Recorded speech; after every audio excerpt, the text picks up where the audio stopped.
Good morning dear student.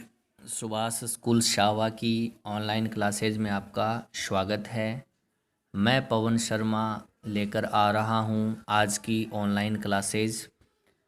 Chapter चल रहा है हमारा सेकंड, जिसका नाम है सॉल्यूशन। हम जिस टॉपिक को पढ़ रहे हैं वो है अणुसंख्यक गुणधर्म। पहला हमने पढ़ा था वा शब्दाब में आपेक्षिक अवनमन, दूसरा पढ़ा था हमने कवथनांक उन्नयन, तीसरा पढ़ा था हमने हिमांक अवनमन, और चौथा हम जो आज पढ़ने जा रहे हैं वो है पराशरण एवं पराशरण दाब। पराशरण यानी ऑस्मोसिस और पराशरण दाब यानी ऑस्मोटिक प्रेशर। तो आज वाला टॉपिक समझने से पहले हमें कुछ टेक्निकल जो वर्ड है वो आज समझने पड़ेंगे। रिपीट कर रहा हूँ मैं टेक्निकल वर्ड। इसके लिए सबसे पहले हमें आएगा एक शब्द तनु विलयन। तो तनु विलयन क्या होता है कि विलयन तो होता है विलय प्लस विलायक। जैसे मैं आपको एक उदाहरण से समझाता हूँ कि हमने एक पात्र लिया और उस पात्र में हमने 1 लीटर जल लिया, ठीक है, और इधर दूसरा पात्र ले रहे हैं जिसमें हम 1 लीटर जल ले रहे हैं, ठीक है। अब इसमें विलय पदार्थ में चीनी का 1 मोल लेता हूँ, ठीक है, और इसमें मैं चीनी के 2 मोल लेता हूँ, ठीक है। तो ये 1 मोल विलय से बना विलयन है और ये 2 मोल विलय से बना विलयन है। तो इस विलयन में विलय पदार्थ इसकी तुलना में कम है, इसलिए हम इस विलयन को तनु विलयन बोलेंगे, और इसकी सांद्रता कम होने के कारण इस विलयन को हम निम्न सांद्रता वाला विलयन बोलेंगे, ठीक है। इसमें विलय पदार्थ इसकी तुलना में ज़्यादा है, इसलिए हम इसको उच्च सांद्रता वाला विलयन या सांद्र विलयन बोलेंगे। तो ये निम्न सांद्रता वाला विलयन है और ये उच्च सांद्रता वाला विलयन है। नंबर 1 बात ये समझनी थी, ठीक है। तो अब इसी के अनुसार हम पराशरण को समझेंगे कि अगर हम इन दोनों विलयन को संपर्क में रख दें, और वो संपर्क किससे करवाना है? अर्धपारगम्य झिल्ली के द्वारा। तो अर्धपारगम्य झिल्ली क्या होती है कि ये विलयन ए है, ये विलयन बी है, और हमने इसका संपर्क एक ऐसी झिल्ली से करवा दिया जो आधि पारगम्य है। आधि का मतलब क्या हुआ कि विलयन में 2 होते हैं घटक, विलय और विलायक। तो ये आधे घटक यानी 2 का आधा कितना हुआ? 1 घटक। 1 घटक के लिए पारगम्य है। पारगम्य का मतलब आर पार। तो 1 घटक के लिए आर पार है, इसलिए इसे अर्ध पारगम्य झिल्ली बोलते हैं। तो एक घटक कौन सा? विलायक है वह घटक। विलायक कैसे हैं कि इस अर्ध पारगम्य झिल्ली में छोटे छोटे सूक्ष्म छिद्र या रंध्र होते हैं, और विलायक का आकार सूक्ष्म होता है। तो विलायक के अणु तो इस छिद्र से या इस रंध्र से होकर निकल सकते हैं, जबकि विलय के कण विलायक की तुलना में अपेक्षाकृत बड़े होते हैं, इसलिए विलय के अणु इस झिल्ली से आर पार नहीं हो सकते। इसलिए इस झिल्ली को क्या बोलेंगे? अर्धपारगम्य झिल्ली, ठीक है।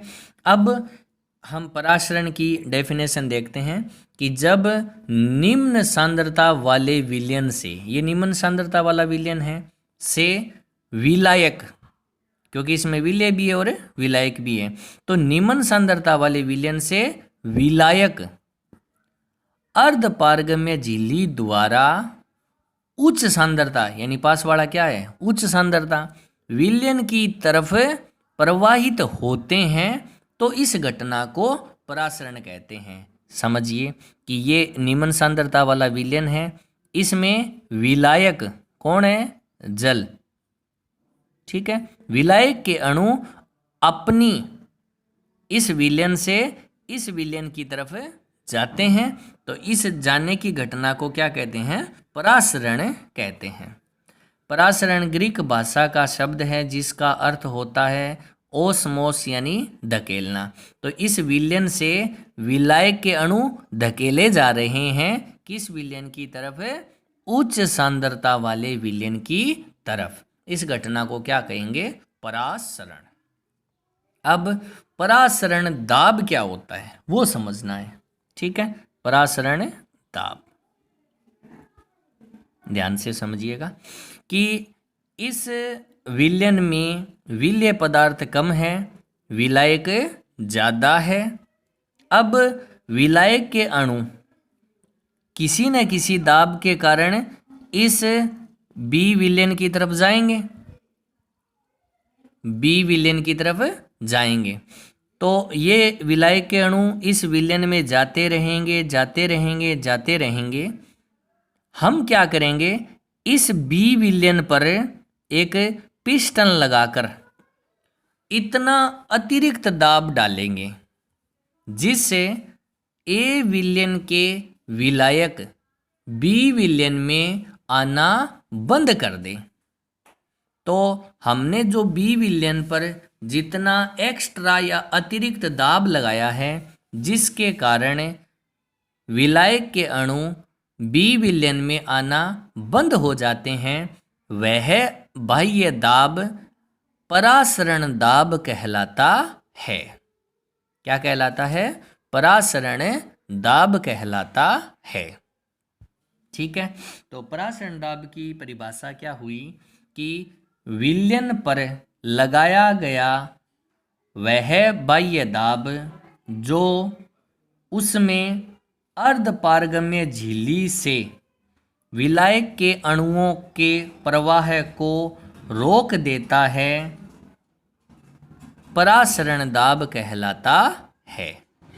ठीक है, अब हम आगे वाला जो टेक्निकल वर्ड है उसको समझते हैं। अल्प परासरी विलयन। अल्प का मतलब होता है कम। तो ऐसा विलयन जिसका परासरण दाब कम होता है अल्प परासरी विलयन कहलाता है। दो विलयन लेंगे, दोनों की तुलना करेंगे, जिस विलयन का परासरण दाब कम होगा उसे अल्प परासरी विलयन कहेंगे। ठीक है, अति तो दो विलयन लिए, दोनों की तुलना करी, जिस विलयन का परासरण दाब अपेक्षाकृत अधिक होगा, ज़्यादा होगा, वह विलयन उस दूसरे विलयन की तुलना में क्या कहलाएगा? अति परासरी विलयन कहलाएगा। सम परासरी, अगर हम दोनों विलयन लेते हैं और दोनों विलयन की सांद्रता समान हो तो परासरण की क्रिया नहीं होगी और दोनों का परासरण दाब क्या है? समान है, इसलिए इसको क्या कहेंगे? सम परासरी विलयन कहेंगे। ठीक है, तो ये हो गया हमारा अल्प परासरी, अति परासरी, सम परासरी और जो मैंने टेक्निकल वर्ड आपको बताए थे उनकी परिभाषा। ठीक है, अब परासरण दाब को अगर हम थोड़ा सा और अधिक समझें तो हम ऐसे कह सकते हैं कि परासरण दाब है उसको हम पाई से व्यक्त करते हैं। हालांकि पी होता है, पी प्रेशर होता है और ये विलयन पर है इसलिए इसको हम पाई से डिनोट करेंगे। ठीक है, चूंकि हम परासरण दाब और अणुसंख्य गुणधर्म पढ़ रहे हैं तो हमें विलय का मोलर द्रव्यमान भी निकालना पड़ेगा और ये परासरण दाब है इसका भी फॉर्मूला हमें निकालना पड़ेगा। तो हम आदर्श गैस समीकरण पढ़ी थी, पीवी बराबर क्या होता है? NRT। तो ये तो आदर्श गैस है, गैस पे लगेगी। वांट हाफ नामक वैज्ञानिक ने इसी समीकरण को, रिएक्शन इक्वेशन को विलयन पे लगाया और उसने पी की जगह पाई वर्ड काम में लिया। पाई वी बराबर उसने NRT बताया। ठीक है, अब ये जो पाई है इसको हम यहाँ रखते हैं और ये जो वी है ना इसको हम N/V ऐसे लिखते हैं। ठीक है, N यहाँ विलेय के मोल है, V विलयन का आयतन है, R गैस स्थिरांक था। यहाँ हम विलयन के लिए इसको द्रव स्थिरांक या कांस्टेंट मानते हैं। ठीक है, गैस स्थिरांक न लेकर यहाँ पर क्या लेंगे, विलयन से संबंधित स्थिरांक लेंगे। ठीक है, T यहाँ पर टेम्परेचर हो जाएगा। अब इसको N विलेय के मोल है, विलेय के मोल, तो विलेय के मोल को हम ऐसे लिख सकते हैं, विलेय हमने B माना था, तो NB बराबर क्या हो गया, B का दिया गया द्रव्यमान बट्टा B का मोलर द्रव्यमान। तो फॉर्मूला क्या आ जाएगा, पाई बराबर WB, ठीक है, ऊपर RT और नीचे क्या आ जाएगा MB और V, ये फॉर्मूला आ जाएगा। ठीक है, अब हमें ये तो प्राशन दाब हो गया। ठीक है, प्राशन दाब। अब अगर हमें विलेय के मोल निकालना है, मोलर द्रव्यमान निकालना है विलेय का, तो ये इधर आ जाएगा, MB बराबर WB RT अपॉन यहाँ आ जाएगा पाई और यहाँ आ जाएगा V। इस फॉर्मूले से हम विलेय का मोलर द्रव्यमान ज्ञात कर सकते हैं।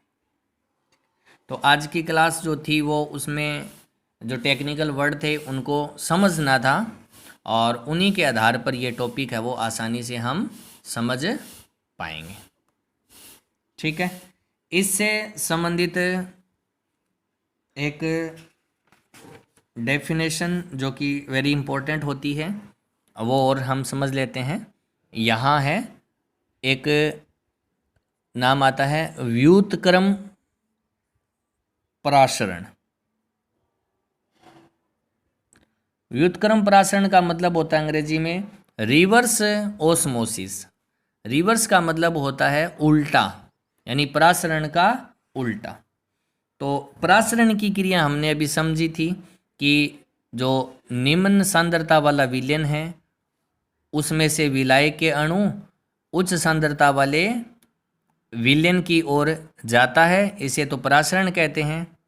और हमने परासरण दाब लगाया तो परासरण की क्रिया रुक गई। अगर हम परासरण दाब से अधिक दाब लगा दें, परासरण दाब लगाएंगे तब तो क्रिया रुक जाएगी परासरण की, और परासरण दाब से अधिक दाब लगा दें विलयन पर तो परासरण की क्रिया विपरीत क्रम में हो जाती है। मतलब जो पहले विलायक के अणु B नंबर विलयन में आ रहे थे, अब B नंबर विलयन से विलायक के अणु A विलयन की तरफ जाना शुरू कर देते हैं। यह क्रिया व्युत्क्रम परासरण कहलाती है। तो यूं कहेंगे कि जब विलयन पर उसके परासरण दाब से अधिक दाब लगा दिया जाए तो विलयन से विलायक के अणु निकलकर अर्धपारगम्य झिल्ली से होते हुए निम्न सांद्रता वाले विलयन की तरफ बहना शुरू कर दें तो यह क्रिया व्युत्क्रम परासरण कहलाती है, रिवर्स ओस्मोसिस कहते हैं। और इस क्रिया का उपयोग कहाँ किया जाता है, समुद्र जल जो होते हैं या कठोरी जल होते हैं उनको शुद्ध करने में इस क्रिया का प्रयोग किया जाता है। ठीक है, आज की क्लास यहीं समाप्त होती है। नेक्स्ट क्लास में हम इससे संबंधित न्यूमेरिकल और आगे का टॉपिक करेंगे। Thank you. घर पर रहें, सुरक्षित रहें।